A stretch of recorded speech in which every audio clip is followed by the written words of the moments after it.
This is the 1991 Mitsubishi GTO, and it's one of the hottest cars to come out of Japan in the early 90s.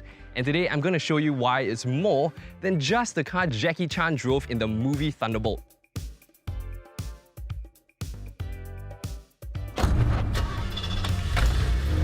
But first, a quick history lesson. I want you to close your eyes and think back to the early 90s when I wasn't born yet.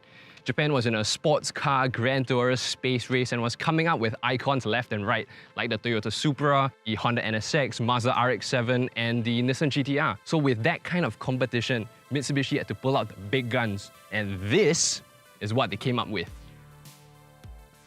The GTO was never a limited run model, but sadly with the state of ownership in Singapore and the passing of time, what we're looking at is one of just 6 GTOs left in Singapore. I'm gonna cry. So let's begin with what's under the bonnet. Mitsubishi GTO received a 3-litre twin-turbo V6 from the factory with 276 horsepower. Now I say 276 horsepower in quotation marks because if you don't know, in the early 90s, the Japanese car makers had this sort of gentleman's agreement to not make cars with more than 276 horsepower to prevent a dangerous horsepower race. I mean, the car makers put the power in anyway, they just decided to declare, it had 276 horsepower. So in the case of this car, it was found that the GTO actually produced well over 300 horsepower. That meant 0 to 100 in 5 seconds and onto a top speed of well over 250 kilometers an hour. That would be exciting today, let alone almost 30 years ago. But this car had more than just power. It also had stuff like 4-wheel steering, electronically adjustable suspension, all-wheel drive, exhaust with valves in them, active aerodynamics, features which, may I remind you, are only becoming commonplace on supercars today. So imagine back in the 90s, this car was way ahead of the curve. And unsurprisingly, one of the most advanced cars to come out of Japan at the time. And with the intakes on the side skirts, it just looks the business. Don't look at me, look at the car, look at the car.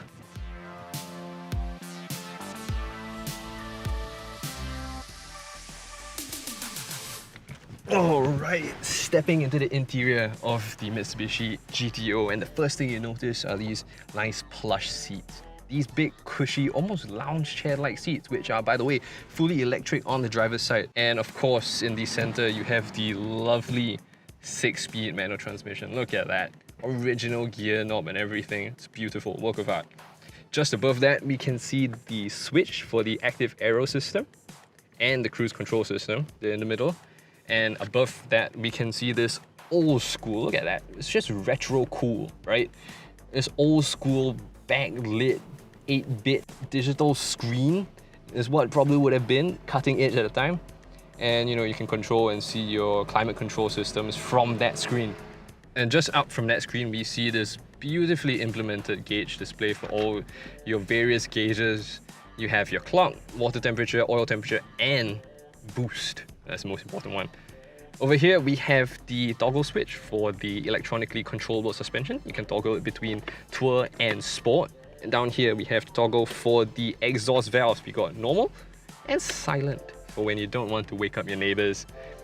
Moving on to the center of the car, we have, as what my lovely co-presenter would call, the dick vent, which this makes it the first car I've seen to have the dick vent. And who doesn't love a dick vent? And in the center of the steering wheel, we can see the multimedia controls in quite an unusual place. Usually, they're up here on the steering wheel, but on the GTO, nah, they're down here in the middle. Now, they don't work because we're running an aftermarket head unit, but back in his day, this would have been pretty cool. So that about sums it up for the front of the car. And in back, we have the rear seats. Yep, you heard me right. This 2-door coupe has rear seats. And since people on the internet love to see folks try and climb into tight rear seats, that's exactly what I'm gonna do. So let's go. Oh.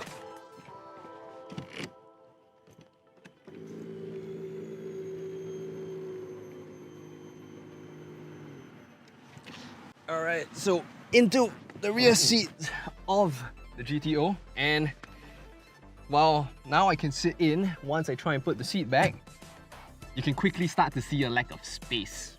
I'm 1.8 meters tall, ladies, And obviously, unless the driver is very short, this is not going to go back very far. So the Mitsubishi GTO, while it might have 4 seats, is only useful as a family car if your family is full of amputees. So here we are in the Mitsubishi GTO. We're gonna take her for a quick drive and see how this icon from the 90s gets on in today's world.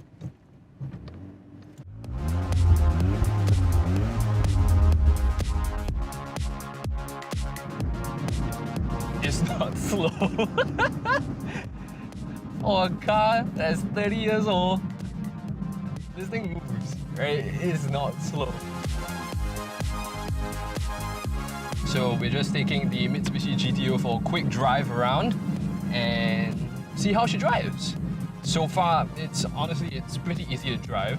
It's a pretty good thing you didn't see me stall on camera, so that's always a plus. But the clutch is pretty light, doesn't feel too scary. Steering's actually kind of heavy, and it's got a good feel.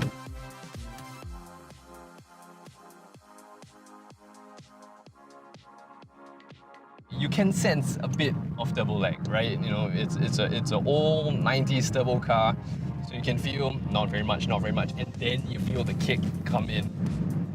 But my God, it's not slow. I'm not looking at my speed, but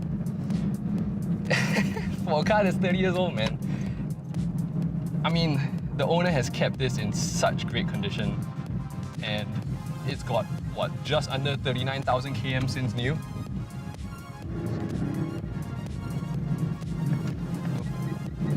Quick shift.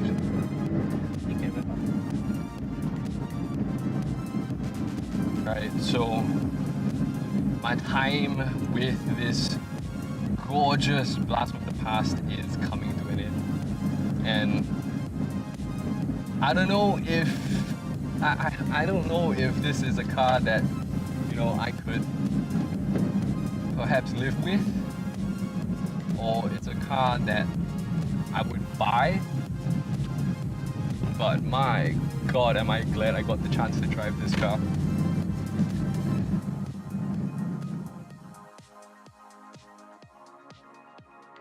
And if you don't take my word for just how cool this car is, the owner of this car has not just one, but 2 of these gorgeous machines. And if you feel compelled after this video to go out and buy the nearest GTO you can find, it's too bad. This guy's not selling.